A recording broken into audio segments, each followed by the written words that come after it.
100 दिनों में ऐसी कौन सी दुआएं हैं जो मैं रोज़ करूँगी? मैं अल्लाह से इन 100 दिनों में क्या क्या मांगूंगी? अल्लाह मुझे क्या देंगे? मेरी ऐसी कौन सी ख्वाहिशें हैं जो मुझे 100 दिन तक तहज्जुद के लिए उठने पर मजबूर कर रही है? मैं ऐसा और क्या क्या मांग सकती हूँ भाई? अल्लाह ने तो मुझे सब कुछ दे दिया, अल्हम्दुलिल्लाह। फिर भी मेरे अंदर ऐसी क्या ख्वाहिशें हैं जो मुझे इतना बेचैन कर रही है और मैं इतना मजबूर हो गई कि मैं 100 दिन तक तहज्जुद पढ़ने पे मजबूर हो गई। तो आप सबके दिलों दिमाग में भी यही बात आ रही होगी कि अल्लाह से हम क्या मांगें और अल्लाह हमें क्या क्या दे सकते हैं। मेरी एक सब्सक्राइबर ने मुझे आज कमेंट किया कि हम ज़्यादा बड़ी बड़ी चीज़ें ना मांगें। उनकी किसी रिलेटिव में उन्होंने कहा है कि ज़्यादा बड़ी बड़ी चीज़ों की ख्वाहिश ना करें, बड़ी बड़ी चीज़ों की दुआएं ना करें। अगर वो ना मिलेंगी तो हम मायूस हो जाएंगे, हम वो जो तकलीफ़ होती है ना, हम सह नहीं सकेंगे। तो एक तरह से ना ये कहने का मतलब था कि हम अपनी ख्वाहिशों को लिमिट कर ले, हम हमारी औकात को जानते हुए हम दुआएं करें। मैंने मेरे लास्ट वीडियो में भी कहा था कि गरीबों की तरह मत मांगो। आपकी औकात चाहे जितनी भी हो, मगर अल्लाह की शान के बराबर तो नहीं हो सकती, नौज़ुबिल्लाह। अल्लाह की शान तो शान है, आप अल्लाह की शान के बराबर मांगो। तो मुझे ये बताइए कि अल्लाह क्या नहीं दे सकते हमें? जब अल्लाह ताला यूसुफ़ अलैहिस्सलाम को अंधेरे गड्ढे से निकाल कर उस कुएं से निकालने का इंतज़ाम कर सकते हैं और उन्हें एक ऐसी जगह पहुंचा सकते हैं जहां पर वो एक आलीशान ज़िंदगी भी जीते हैं और वहां के बादशाह भी बन जाते हैं। और अल्लाह ताला जो मूसा अलैहिस्सलाम को दरिया से निकाल कर फ़िरऔन की गोद में डाल सकते हैं और फ़िरऔन के घर में ही उन्हें बड़ा कर सकते हैं और उन्हीं के हाथों फ़िरऔन की मौत लिखवा सकते हैं, अल्लाह ताला क्या नहीं कर सकते? और ऐसी कौन सी मैं एग्ज़ाम्पल्स दूँ आप लोगों को कि हम मुसलमान हैं भई। इतने सारे नबियों की ज़िंदगी हमारे सामने एग्ज़ाम्पल बनकर बैठी हुई है। हम वो क्यों नहीं पढ़ते? हम कुरान को क्यों नहीं देखते? हम क्यों अपने आप को इतना कमतर समझते हैं कि अल्लाह हमें नहीं देंगे? आप लोग कैसे सोच सकते हो कि ये मैं नहीं सोच सकती, ये मुझे अल्लाह नहीं देंगे, मैं इस चीज़ के काबिल नहीं हूँ? कैसे सोच सकते हो आप? पता है आपको अल्लाह किसकी दुआएँ कबूल करते हैं? अल्लाह उसकी दुआएँ कबूल करते हैं जिसका यकीन पुख्ता होता है, जो अल्लाह से अच्छा गुमान रखता है, जो हमेशा ये सोचता है कि मेरा अल्लाह मुझे सब कुछ देगा। मैं शायद लायक नहीं, मगर मेरा अल्लाह तो क़ादिर है हर चीज़ देने पर।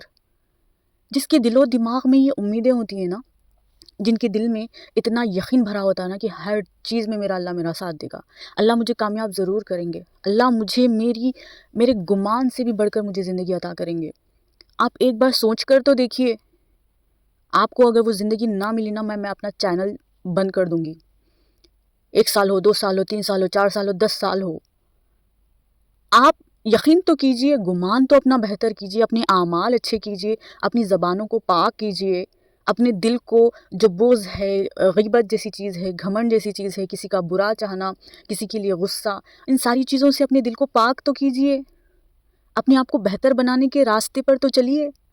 अल्लाह से मांगिए कि अल्लाह ताला आपको गुनाहों से बचाए, हर तरह के गलत ख़याल से बचाए। ख़ुद को बेहतर बनाने की कोशिश में तो लगिए, फिर देखना कि दुआएं कैसे कबूल नहीं होती। मैं आज आप लोगों को ये कह रही हूँ कि दुआएं उन्हीं की कबूल होती है जिन्हें यकीन होता है कि वो कबूल होगी।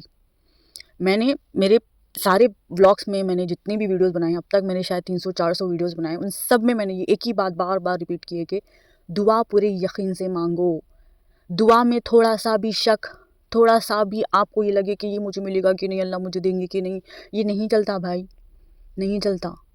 अल्लाह को एकदम कड़क वाला, एकदम स्ट्रॉन्ग, कभी ना हिलने वाला, किसी भी हालत में ना डगमगाने वाला ऐसा ईमान चाहिए, ऐसा गुमान चाहिए, ऐसा यकीन चाहिए अल्लाह को। अल्लाह चाहते हैं कि हम अल्लाह से दुआएं करें, अल्लाह चाहते हैं कि वो हमें दें। अरे कौन है यार दुनिया में कभी सुना है कि कोई सीएम आकर, कोई प्राइम मिनिस्टर आकर हर एक के दरवाजे पे खटका दे रहा है कि बहन जी आपको कुछ चाहिए क्या? ऐसा होता है क्या? नहीं होता ना। फिर अल्लाह ताला जिन्होंने ये सारी पूरी दुनिया बनाई, हम सब एक ज़र्रे के बराबर है, वो अल्लाह ताला हमारी ख्वाहिशें, हमारी ज़रूरियात, हमारी दुआएं कबूल करने के लिए अल्लाह ताला ख़ुद आसमान ज़मीन पर आते हैं और आवाज़ देते हैं कि है कोई मुझसे मांगने वाला कि मैं उसे अता करूँ। अल्लाह ताला हमारे सामने इतना झुक रहे हैं यार, और हम लगे हुए हैं तावीज़ों में, हम लगे हुए हैं ज़िक्र में, हम लगे हुए हैं नींबू मिर्ची में, हम लगे हैं पीर बाबा के पास। तो कैसे दुआएं कबूल होगी? اپنی عبادتوں کو پوری سادگی کے ساتھ صرف اللہ کے لیے کیا کرو، صرف اللہ کے لیے۔ اور میں جو ڈیلی میری نمازوں کی جو ویڈیوز بناتی ہوں نا، آپ لوگوں کو میں ایک بار کلیئر کر دوں کہ میں پہلے اپنی نمازیں پڑھ لیتی ہوں، پھر ویڈیو بنانے کے لیے صرف میں ایکٹنگ کرتی ہوں، تاکہ میرے اندر ایک ریاکاری نہ آئے، میری عبادتوں میں مجھے کوئی ڈسٹربنس نہ ہو۔ تو اس طرح سے محبت کریے۔ میں فل آن، میں ایک دم سے اللہ سے خوب دعائیں کرتی ہوں، میں روتی ہوں، میں سب کی شکایتیں کرتی ہوں، میں سب کچھ کرتی ہوں میری دعاؤں میں۔ ایک دن بھی اگر میں دعا نہ کروں، اللہ سے باتیں نہ کروں، میرا پورا دن خراب جاتا ہے۔ تو یہ ہوتی ہے محبت، یہ ہوتی ہے دوستی۔ تو اپنے لیے دعائیں کرو کہ اللہ تعالیٰ ہمیں ایسا بندہ بنائے کہ ہم دعائیں کرتے کرتے نہ تھکیں، چاہے وہ 1 سال کے بعد ہو، 2 سال کے بعد ہو، آپ 10 سال کے بعد۔ ارے میری دعا تو 25 سال کے بعد قبول ہوئی ہے۔ 25 سال کے بعد میں جو زندگی چاہتی تھی، وہ زندگی کے لیے مجھے 25 سال لگے، تب جا کے میری زندگی بدلی ہے۔ 25 سال میں نے اپنی زندگی میں سکون کے لیے دعا کی ہے۔ تو ٹائم لگتا ہے یار، صبر کرو، یقین رکھو۔ ایسی بھی کیا جلدی ہے کہ آپ کو بس آج رات میں دعا کی ہے اور صبح تک آپ کی زندگی بدل جانی ہے۔ اپنے آپ کو نا ایمان والوں کے ساتھ رکھو، ایسے کمزور ایمان والوں کے ساتھ مت رکھو جو تھوڑی سی مصیبت آ جائے تو یہ پیر باباؤں کی درگاہوں پہ چلے جاتے ہیں، تعویذوں کی طرف بھاگتے ہیں، انہیں جادو ٹونا لگتا ہے تھوڑی سی مصیبت پر۔ یہ مت کیا کرو، اپنے آپ کو سنبھالو، اپنے آپ کو اللہ کی طرف لے کر آؤ۔ دعائیں کیوں قبول نہیں ہوتی یار؟ دعا تو مومن کا ہتھیار ہے، تقدیر بدلنے والی چیز اگر کوئی ہے، کسی چیز میں طاقت ہے تو وہ صرف اور صرف دعا ہے۔ تو پھر کیوں آپ دعا کو اتنا چھوٹا سمجھتے ہیں، اس کو کیوں اتنا بیکار سمجھتے ہیں آپ؟ ہمیشہ دعائیں کرو، ہمیشہ ہر وقت دعا کرتے رہو۔ میں آپ کو ایک ایگزامپل سے میں آپ کو سمجھاؤں گی کہ اگر آپ 4 بیمار لوگوں میں اگر بیٹھے ہوئے ہو تو 5ویں بیمار آپ ہوگے۔ اگر آپ 4 صحت مند لوگوں میں بیٹھے ہوئے ہوگے تو 5ویں صحت مند انسان آپ ہوگے۔ آپ 4 ناکام لوگوں میں بیٹھے رہو گے تو 5ویں ناکام انسان آپ رہو گے۔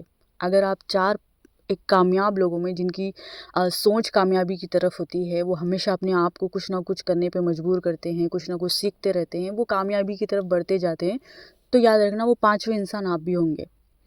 تو آپ جب جتنا اپنے آس پاس کے لوگوں سے اپنے آپ کو آزاد نہیں کریں گے، ان جو ڈھکوسلے جو لوگ ہوتے ہیں نا، جن کے ایمان ہی نہیں ہوتے، جن کا اتنا کمزور ایمان ہوتا ہے کہ 5 وقت کی نماز ان کی ہو رہی ہے کہ نہیں ہو رہی ہے، وہ کس طرح سے نماز پڑھ رہے ہیں، ان کے اعمال کیا ہے، ان کی زبان سے کیا نکل رہا ہے، اس کا خیال، اس کی فکر نہیں ہوتی، مگر انہیں اس کا ضرور یہ فکر ہوتی ہے، خیال رہتا ہے کہ 11ویں ضرور کرنی ہے۔ خواجہ غریب النواز کا جو پتہ نہیں وہ کیا کرتے ہیں کہ ہر مہینہ یا ہر سال کنڈے، محرم، یہ سب کرنے کی فکر ضرور ہوتی ہے انہیں۔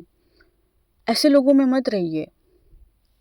اولیاء اللہ کی عزت کرنا، ان کا احترام کرنا ہم سب پہ فرض ہے، مگر اللہ کے سوا ہم کسی سے نہیں مانگ سکتے، اللہ کے علاوہ ہم کسی کی طرف نہیں جا سکتے، ہمیں کوئی کامیاب نہیں کر سکتا۔ تو تھوڑا بہت اپنے آپ پر کام کیجئے، یقین رکھیے، اور اپنے یقین کو نا ایک پریکٹس کی ضرورت ہوتی ہے، عبادتوں کے لیے بھی، اپنے خیالات کو، اپنی سوچ کو بدلنے کے لیے بھی اس کی ایک پریکٹس ہوتی ہے۔ تو کرتے جائیے، آپ کو ایک نہ ایک دن وہ یقین ضرور آئے گا آپ کے اندر، وہ امیدیں ضرور آئیں گی، اللہ آپ کو بھی دعائیں مانگنے کی توفیق ضرور دیں گے۔ تو اپنے لیے ہمیشہ اچھا گمان رکھنا، اللہ سے اچھا گمان رکھنا، اپنے لیے سب کچھ مانگتے رہنا، اللہ آپ کو ایک دن سب کچھ دیں گے انشاءاللہ۔ تو یہ تھا آج کا میرا ولاگ، کیسا لگا ضرور بتانا، ملتے ہیں نیکسٹ ویڈیو میں، تب تک کے لیے اللہ حافظ۔